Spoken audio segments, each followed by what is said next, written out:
अस्सलामुअलैकुम स्टूडेंट्स। आज का जो हमारा जो टॉपिक है, जो एक्सरसाइज है, वो है एक्सरसाइज नंबर 14.2 और इस टॉपिक का नाम है कोरिलेशन। तो कोरिलेशन क्या होती है, इसको फाइंड कैसे करते हैं, इसको फाइंड करते करते वक्त किन बातों का ध्यान आपने रखना है और फार्मूलाज आपने कौन से यूज़ करने हैं, इसमें क्वेश्चंस किस तरह से पेपर में आ सकते हैं, ये सारी की सारी जो चीज़ें ये अभी हम डिस्कस करते हैं। तो सबसे पहले मैं ये बताता चलूँ कि कोरिलेशन होती क्या है। कोरिलेशन बेसिकली एक लीनियर रिलेशनशिप होता है बिटवीन टू वेरिएबल्स। कोई से भी दो वेरिएबल्स हैं, आप बेशक इनको लेट कर लें कि एक्स और वाई दो वेरिएबल्स हैं, तो इनका आपस में क्या रिलेशन है, पॉजिटिव रिलेशन है, नेगेटिव रिलेशन आ रहा है या जीरो रिलेशनशिप है। ऐसे ही सपोज कर लें कि कोई से दो बंदे हैं। फॉर एग्जांपल एक बंदा जो है वो पाकिस्तान में है, दूसरा जो बंदा है वो इस वक्त इंग्लैंड में बैठा हुआ है।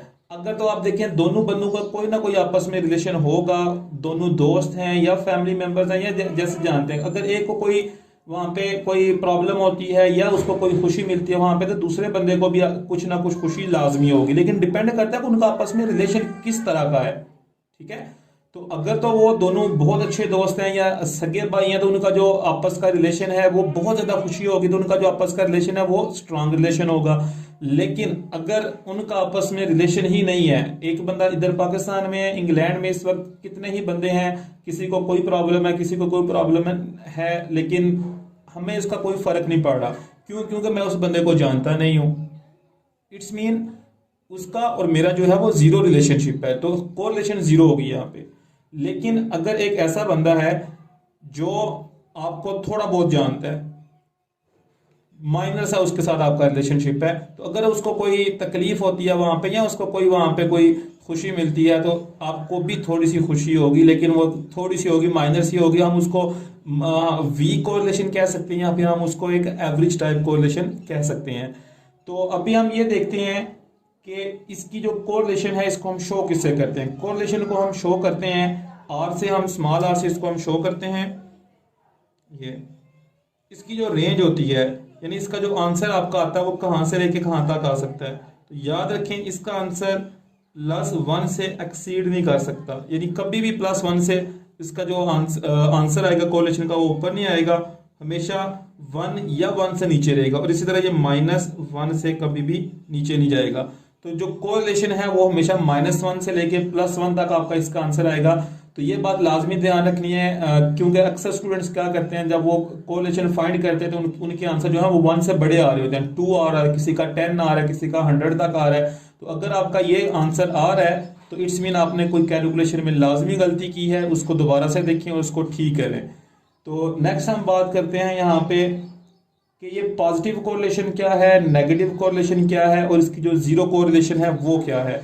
कि अगर लेट कर लेते हैं, थोड़ा सा ग्राफिकल पॉइंट ऑफ व्यू में जाके देखते हैं कि अगर आपके पास यहाँ पे एक एक्स वेरिएबल है, दूसरा वाई वेरिएबल है, अगर तो इनके दरमियान जीरो कोरिलेशन है ना, तो फिर तो ये लाइन जो आपकी ड्रा होगी, जो डाटा होगा वो इस तरह होगा। देखिए एक्स जो है वो चेंज हो रहा है, पहले एक्स यहाँ पे इधर था, ये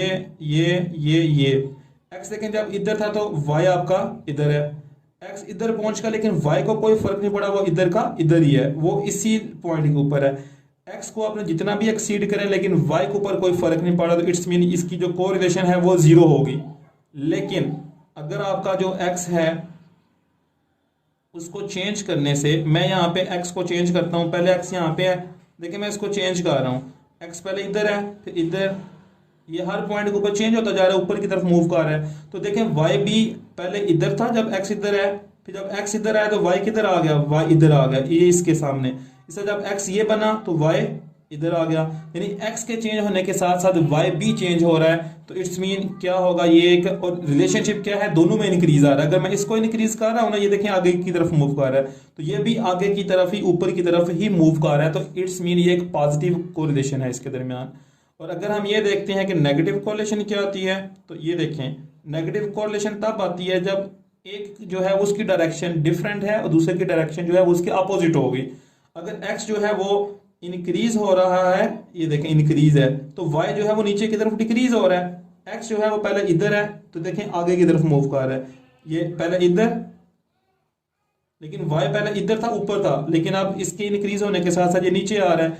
तो एक्स में इंक्रीज देखने को मिल रहा है आपको, लेकिन वाई में डिक्रीज देखने को नजर आ रहा है यहाँ पे। तो इसमें नेगेटिव कोरिलेशन है कि एक की जो डायरेक्शन है वो जो है वो अगर राइट साइड पे है तो दूसरे की जो डायरेक्शन है वो अगर लेफ्ट साइड पे है तो ये नेगेटिव होगा। दोनों की डायरेक्शन सेम होगी तो वो उसका जो है वो पॉजिटिव रिलेशनशिप होगा। अब हम यहाँ पे इसके फॉर्मूला की बात कर लेते हैं कि इसका फॉर्मूला क्या होता है। तो इसका फॉर्मूला जिस तरह आपने रिग्रेशन के अंदर फॉर्मूला यूज किए थे सेम ऑलमोस्ट उसी तरह के फॉर्मूला था। जो बी का फॉर्मूला है ये उससे मिलता जुलता फॉर्मूला है, लेकिन इसमें जो थोड़ा सा फर्क आता है मैं वो आपको बता देता हूँ क्या डिफरेंस होता है दोनों में और फर्क क्यों आता है। तो यहाँ पे जो इसका फॉर्मूला है उसके अंदर भी आप क्या करते थे, ऊपर कोवेरियंस लिखते थे एक्स और वाई की। तो यहाँ भी आपने सेम ऊपर कोवेरियंस आएगी, लेकिन वहां पे आप क्या करते थे कि अपने इंडिपेंडेंट वेरिएबल का वेरिएंस नीचे लिखते थे। यहाँ पे आपने क्या करना है, क्योंकि इसके अंदर कोई डिपेंडेंट इंडिपेंडेंट नहीं है, यहाँ पे एक्स बी वाई को जो है वो चेंज करता है, वाई बी एक्स को चेंज करता है, दोनों का आपस में बाहमी रिलेशनशिप है। तो एक्स और वाई दोनों जो है वो इंडिपेंडेंट का रोल प्ले कर रहे होते हैं। तो इसलिए डिवाइजर में सिर्फ एक्स का या फिर जो वाई है वो इंडिपेंडेंट नहीं होंगे, बल्कि दोनों कर रहे हैं। तो दोनों के जो वेरिएंसेस हैं वो हम नीचे लिख देंगे, यानी वेरिएंस ऑफ एक्स को भी लिखेंगे यहाँ पे और multiply by variance of Y भी यहाँ पे आएगा, और उनके ऊपर अंडरवुड, क्योंकि यहाँ पे हमने इसके स्टैंडर्ड डेविएशन लिखने हैं। हम ये भी कह सकते हैं कि जो कोरिलेशन है वो स्टैंडर्डाइज्ड फॉर्म है कोवेरिएंस ऑफ एक्स वाई की। ठीक है, तो ये इसमें इस बात का ध्यान रखना है। और इसमें एक बात और जरूरी है जो इसकी प्रॉपर्टी है कि जो आपका आर एक्स वाई है, यानी अगर आप कोरिलेशन ऑफ एक्स वाई की फाइंड कर रहे हैं तो उसका जो आंसर है वो कोरिलेशन ऑफ वाई एक्स होगा, वो दोनों बराबर होंगे। चाहे आप एक्स का वाई से रिलेशन देखें वो भी सेम रिलेशन होगा, वाई का एक्स से देख लें वो भी सेम रिलेशन है। दो दोस्त हैं या दो भाई हैं, तो अगर अली जो है वो उमर का भाई है तो उमर का जो रिलेशन है वो भी तो सेम रिलेशन है। अब उमर भी तो अली का भाई है। ठीक है, तो अगर एक्स वाई का रिलेशन फाइंड करें वो भी सेम है, वाई एक्स का रिलेशन फाइंड करें वो भी सेम है, लेकिन जो रिग्रेशन थी उसके अंदर डिपेंडेंसी का चक्कर आ जाता है। तो उसके अंदर बी एक्स वाई या बी वाई एक्स जो है वो इक्वल नहीं होते, क्योंकि एक्स जो है वो डिफरेंट वे में डिपेंड कर रहा है वाई के ऊपर, और जो वाई है वो डिफरेंट वेज के अंदर एक्स के ऊपर डिपेंड कर रहा होता है। यहाँ पे अगर आप बुक में देखते हैं 14.2 एक्सरसाइज के अंदर, तो जो क्वेश्चन नंबर 2 गिवन है इसके अंदर 4 क्वेश्चंस गिवन है। ए पार्ट है, बी, सी और डी। तो चारों के अंदर उसने ना डिफरेंट फार्मूलाज ऑलरेडी गिवन है कि आपने आर का ये वाला फार्मूला यूज करना है, दूसरे में भी आर का एक फार्मूला यूज किया गया, तीसरे के अंदर भी, चौथे के अंदर भी। तो पहले के अंदर जो फार्मूला यूज किया गया है वो फार्मूला है डिफरेंस वाला फार्मूला यूज किया गया है, यानी sum of x minus x bar into y minus y bar वाला। इसी तरह दूसरा जो क्वेश्चन है इसके अंदर जो मीन वाले फार्मूलाज हैं वो यूज किए गए हैं, तीसरे के अंदर सम वाला फार्मूला यूज किया गया और चौथे के अंदर भी सम वाला फार्मूला यूज किया गया है। लेकिन पेपर के अंदर इस तरह कभी भी क्वेश्चन नहीं आता। पेपर के अंदर सिंपल एक क्वेश्चन दिया जाता है, वेरिएबल्स दिए जाते हैं एक्स और वाई, और आपको यह बोला जाता है कि फाइंड द कोरिलेशन।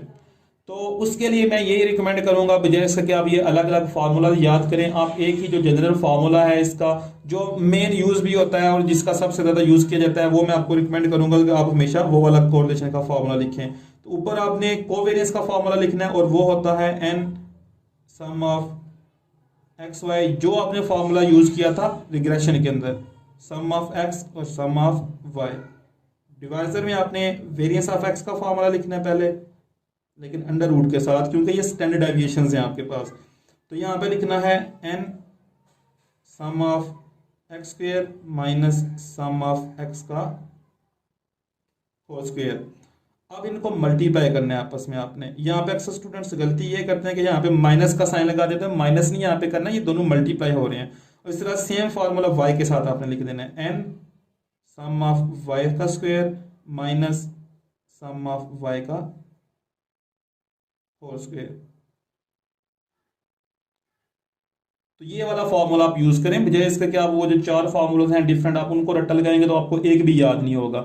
मैंने लास्ट लेक्चर के अंदर जो रिग्रेशन का लेक्चर था उसके अंदर मैंने एक टेबल बना के दिया था, 3 फार्मूलाज मैंने आपको कोवेरियंस के बताए थे, 3 फार्मूलाज मैंने वेरिएंस ऑफ एक्स के, और 3 फार्मूलाज मैंने वेरिएंस ऑफ वाई के बताए थे। तो जस्ट आप उनको याद कर लें, अगर आपको वो वाले फार्मूला याद है तो बड़े आसानी से आप फार्मूला अपना बना सकते हैं।